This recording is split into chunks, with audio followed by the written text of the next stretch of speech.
In this video, we will study about the monosaccharide. Means we are considering here the carbohydrate, and out of the carbohydrate, these are of three types: monosaccharide, oligosaccharide, and polysaccharide. We are considering here only the monosaccharide because it is the simplest type of carbohydrate and made up of small molecules, or you can say single unit. So in this monosaccharide we will study about the different examples related to the, or you can say the depending upon the number of carbon atom. तो सबसे पहले हम बात करते हैं यहाँ monosaccharide के बारे में. Monosaccharide is the main source of energy. Means monosaccharide हमारे लिए मेन सोर्स ऑफ एनर्जी है. और अगर हम एनर्जी की बात करें तो बॉडी में जितनी एनर्जी हम ग्रास्प करते हैं फ्रॉम आवर फूड, उस एनर्जी का 55 से 65% पार्ट जो है वो हम इसी कार्बोहाइड्रेट से गेन करते हैं. तो इसलिए हम इसे क्या कहते हैं? मेन सोर्स ऑफ एनर्जी कहते हैं.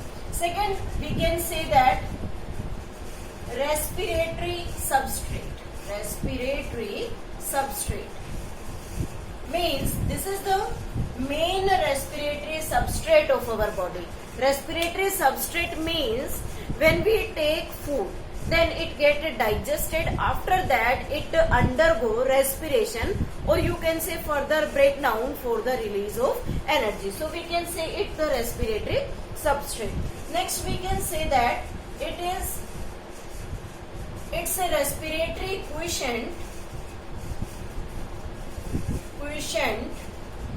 is 1. मीन्स रेस्पिरेटरी क्वोशिएंट से क्या मतलब है? रेस्पिरेटरी क्वोशिएंट RQ की जो वैल्यू है वो हम कैसे निकालते हैं कि जब हम फूड का डाइजेशन देखते हैं और उसके बाद हम जब रेस्पिरेशन देखते हैं तो उसमें हम एक इक्वेशन लिखते हैं C6H12O6 plus 6O2 to produce 6CO2 plus 6H2O. Means इस इक्वेशन को अगर हम कंसीडर करें तो यहाँ पर कितने मॉलिक्यूल ऑक्सीजन के यूज हुए हैं? 6 मॉलिक्यूल. किस लिए? 1 ग्लूकोज मॉलिक्यूल को ब्रेक करने के लिए. दूसरा, कितने कार्बन डाइऑक्साइड रिलीज होते हैं? तो यहाँ भी 6 कार्बन डाइऑक्साइड रिलीज हुए. तो RQ की जो वैल्यू है वो हम कैसे टैली करते हैं? कार्बन डाइऑक्साइड के मॉलिक्यूल जितने प्रोड्यूस हुए अपॉन में ऑक्सीजन के मॉलिक्यूल जितने यूज हो रहे हैं, तो इससे हम कैलकुलेट कर सकते हैं. और जब हम इस इक्वेशन से वैल्यू पुट करते हैं तो यहाँ पर 6 CO2 प्रोड्यूस हुए हैं और 6 O2 रिलीज हुए, तो इसका जो आउटकम है वो निकल कर आता है 1. तो इसलिए हम कह सकते हैं कि जो मोनोसेकेराइड है, मीन्स जो मेन सिंपलेस्ट शुगर है, उसका जो रेस्पिरेटरी क्वोशिएंट होगा वो कितना होगा? 1 होगा. These are sweet in taste. ये सभी टेस्ट में स्वीट होती हैं, इसलिए इन्हें हम नॉर्मली क्या नाम देते हैं? शुगर का नाम देते हैं.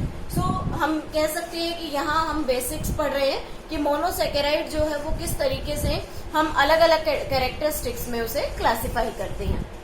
नेक्स्ट आता है कि इस मोनोसेकेराइड का जनरल फॉर्मूला क्या होगा? General formula. This general formula of the monosaccharide is CnH2nOn. This is the general formula. और इस formula से हम depending upon the number of carbon atom, n is the number of atoms used here, तो जो भी number हम यहाँ use करेंगे उसके अकॉर्डिंग हम डिफरेंट टाइप की शुगर्स को डिराइव कर सकते हैं. They are commonly known as hydrates of carbon. Monosaccharides को हम क्या कहते हैं? हाइड्रेट्स ऑफ कार्बन कहते हैं. तो यहाँ ये देख सकते हैं कि इसके बेसिक फीचर्स में क्या क्या है. Respiratory substrate, respiratory quotient is 1, sweet sugar. General formula is CnH2nOn. These are known as the hydrates of carbon, or we can say that these are simple carbohydrates. ये सिंपल कार्बोहाइड्रेट्स कहलाते हैं. अब जब हम मोनोसेकेराइड्स को start करते हैं classification, जैसे यहाँ हमने ये जनरल सेकेराइड्स के बारे में बात की। जब मोनोसेकेराइड्स को क्लासिफाई करते हैं तो जो मोनोसेकेराइड्स हैं they are classified in 2 category. They may be straight chain or we can say in ring form means monosaccharides जो हैं वो स्ट्रेट चेन भी हो सकते हैं और रिंग फॉर्म भी हो सकते हैं। तो जो स्ट्रेट चेन स्ट्रक्चर है that is named as pyranose structure and ring form is known as furanose structure. तो यहाँ पर 2 क्लासिफिकेशन हो गई। मोनोसेकेराइड्स में बी स्ट्रेट चेन जिसे हम यहाँ पायरेनोज कहते हैं, रिंग फॉर्म स्ट्रक्चर जो होता है उसे क्या कहेंगे, फ्यूरेनोज कहेंगे। जो मोनोसेकेराइड है they can not be further hydrolysed means ये सिंपलेस्ट है और इनका हम फर्दर हाइड्रोलिसिस नहीं कर सकते कि हम उन्हें ब्रेक करके और सिंपलेस्ट फॉर्म के अंदर कन्वर्ट कर सके, दैट इज नॉट पॉसिबल। सो यहाँ पर 2 टाइप का स्ट्रक्चर हो गया। जब हम इस स्ट्रेट चेन या फ्यूरेनोज पायरेनोज रिंग के बारे में बात करते हैं तो again they get classified into 2 category. Means अगर हम उन्हें फर्दर क्लासिफाई करें तो alpha and beta type, alpha और बीटा टाइप का स्ट्रक्चर प्रेजेंट होता है। अब ये जब प्यूरेनोज और पायरेनोज और फ्यूरेनोज रिंग की बात करते हैं तो उसमें अल्फा और बीटा से क्या मतलब है। तो अल्फा मीन्स जहां पर nearer to oxygen OH present below. Oxygen के nearest O group hydroxyl group जो है वो हमेशा नीचे की तरफ प्रेजेंट होगा। और जब बीटा की बात करते हैं तो इसमें nearer to oxygen OH present above, और ऑक्सीजन के नजदीक OH ग्रुप जो है वो ऊपर की तरफ प्रेजेंट होगा। तो अभी हम इसको डिस्क्राइब करेंगे किस तरीके से हम इनके स्ट्रक्चर्स को ड्रॉ कर सकते हैं। नेक्स्ट आता है कि depending upon the carbon number जो शुगर्स हैं या मोनोसेकेराइड्स हैं वो कितने टाइप के होते हैं। Depending upon the carbon number we can say based on number of carbons monosaccharides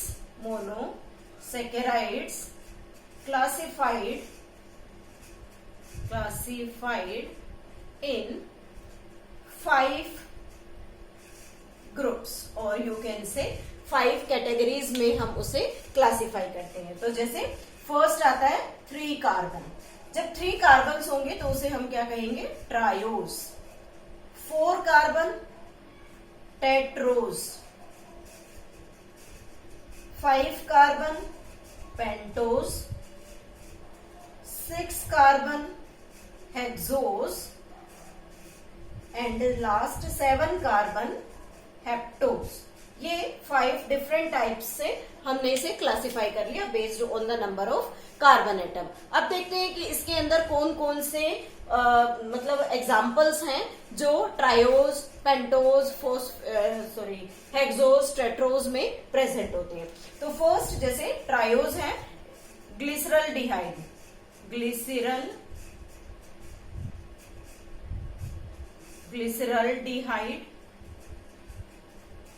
is the example of the trio sugar। Tetrose में इरिथ्रोज, पेंटोज में राइबोज और डीऑक्सीराइबोज शुगर।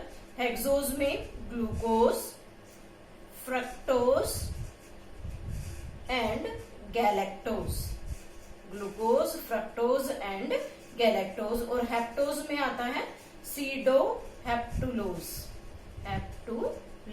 तो ये डिफरेंट एग्जाम्पल्स हैं जो depending upon the carbon number है कि कितना कार्बन नंबर प्रेजेंट होगा तो हम उस शुगर को क्या नाम देंगे, मोनोसेकेराइड को क्या नाम देंगे, और उससे रिलेटेड डिफरेंट एग्जाम्पल्स क्या हो सकते हैं। इसमें ट्रायोज में एक और एग्जाम्पल आता है dihydroxy acetone. Di hydroxy acetone. तो इस तरीके से हमने यहाँ पर क्लासिफिकेशन कर लिया based on the number of carbon atom present in the monosaccharide. They are classified under the 5 categories. Next आता है कि हम जब अल्फा और बीटा फॉर्म्स को पढ़ते हैं तो उसके अंदर क्या क्या स्ट्रक्चर प्रेजेंट होता है।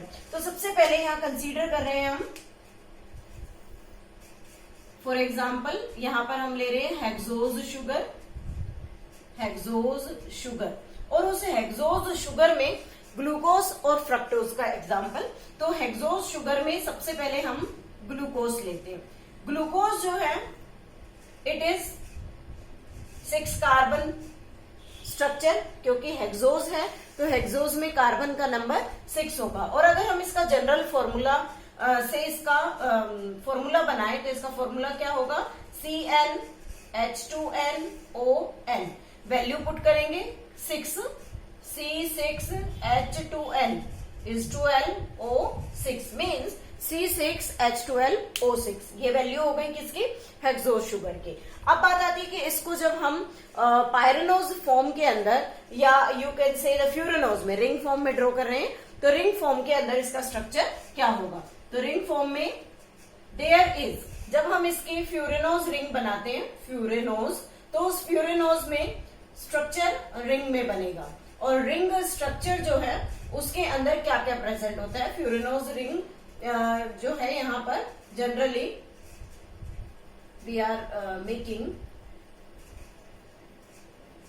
The structure of the ring consisting of 5 carbon and 1 oxygen. यहाँ जो रिंग बन रही है उसमें 5 कार्बन और 1 ऑक्सीजन प्रेजेंट है। तो उसको हम ड्रॉ कर लेते हैं। हमारे पास ये हेक्सोज शुगर है like this is the hexose sugar having 6 corners, 1 occupied by the oxygen। एक ऑक्सीजन ने ऑक्यूपाई किया हुआ है। तो यहाँ क्या लिखेंगे, these corners representing the carbon atom। ये कॉर्नर्स जो है वो कार्बन एटम को रिप्रेजेंट करते हैं। तो यहाँ हम अगर अल्फा चेन बनाते हैं तो अल्फा चेन क्या कहती है कि अल्फा चेन में ऑक्सीजन के नजदीक जो हाइड्रोक्सिल ग्रुप होगा वो हमेशा नीचे की तरफ प्रेजेंट होगा। तो above H below OH, again H OH OH H H OH and here inside H CH2OH। इस तरीके से जो ग्लूकोज का स्ट्रक्चर है वो प्रेजेंट होता है। तो यहाँ हमने क्या शो किया, अल्फा चेन। नेक्स्ट लेते हैं हम फ्रक्टोज का एग्जांपल। फ्रक्टोज, और उस फ्रक्टोज को हम फ्यूरेनोज रिंग में ड्रॉ करेंगे। और जब फ्रक्टोज का फॉर्मूला लेते हैं तो अगेन फॉर्मूला सेम रहेगा क्योंकि उसमें भी 6 कार्बन प्रेजेंट होते हैं, C6H12O6। लेकिन जो स्ट्रक्चर है दैट इज डिफरेंट। और उसके अंदर क्या बनता है देखिए, oxygen, then we can draw it like this means fructose जो है वो फ्यूरेनोज रिंग स्ट्रक्चर है। जब फ्रक्टोज का स्ट्रक्चर ड्रॉ करते हैं तो उसके अंदर एक चीज जो है वो डिफरेंट है, बाकी सब चीजें सिमिलर रहेंगी। डिफरेंस क्या है कि इस ग्लूकोज के अंदर जो ग्रुप होता है वो एल्डिहाइड है, एल्डिहाइड ग्रुप। और ये एल्डिहाइड ग्रुप फर्स्ट कार्बन के साथ अटैच होगा। मीन्स ग्लूकोज में फर्स्ट कार्बन के साथ एल्डिहाइड ग्रुप है। सेकेंड फ्रक्टोज में सेकेंड कार्बन के साथ कीटोन ग्रुप होता है, कीटोन ग्रुप। तो based on the functional group present in them they are named different. Glucose को हम यहाँ एल्डोज शुगर कहते हैं, एल्डोज शुगर। और जो फ्रक्टोज है उसे हम कीटो शुगर कहते हैं, कीटो शुगर। तो this is about the glucose and fructose कि किस तरीके से उनका अरेंजमेंट प्रेजेंट होता है। अगर हम उसका स्ट्रेट चेन स्ट्रक्चर बनाएं तो स्ट्रेट चेन स्ट्रक्चर में 6 कार्बन 1 2 3 4 5 एंड 6 कार्बन है। तो यहाँ अगर हम ग्लूकोज का स्ट्रक्चर बनाते हैं तो ग्लूकोज के स्ट्रक्चर में फर्स्ट ग्रुप जो है CHO ऑक्यूपाई करेगा, सेकेंड ग्रुप में HOH, then third group OH OH and OH and H, then H, H and H. इस तरीके से हम ग्लूकोज का जो स्ट्रेट चेन स्ट्रक्चर है उसको ड्रॉ कर सकते हैं. And next is the ketone sugar, that is CH2OH और सेकेंड कार्बन से O, again third carbon same बिल्कुल ग्लूकोज की तरह ही है, OH, H, next OH, H and next COH and H. तो ये वाला जो फॉर्मूला है ये है फ्रक्टोज के लिए. क्यों हमने यहाँ फ्रक्टोज लिखा? क्योंकि इसके सेकेंड कार्बन पर कीटोन ग्रुप प्रेजेंट है. And this one is for the glucose. और इस ग्लूकोज में क्योंकि फर्स्ट कार्बन जो है that is occupied by the aldehyde group. So this is about the simple sugar, that is the monosaccharide having the furanose pyranose ring structure. They are again classified into the alpha and beta type. One more thing कि जब हम furanose ring का structure draw करते हैं तो उस furanose में 4 carbon and 1 oxygen एक रिंग में प्रेजेंट होते हैं. अगर उसका रफ डायग्राम ड्रॉ करें फ्यूरेनोज रिंग के लिए तो हम उसे इस तरीके से शो कर सकते हैं. That is the 4 carbon means 1, 2, 3, 4. और जो फिफ्थ कार्बन है वो यहाँ CH2OH इसके पास अटैच होगा. Then this is HOH, HOH, HOH. तो ये जो स्ट्रक्चर है ये 5 कार्बन का बना है. तो इसे क्या बोलेंगे? पेंटोज रिंग, जो कि फ्यूरेनोज फॉर्म होती है, which is present in the ribose sugar. This is all about the monosaccharides.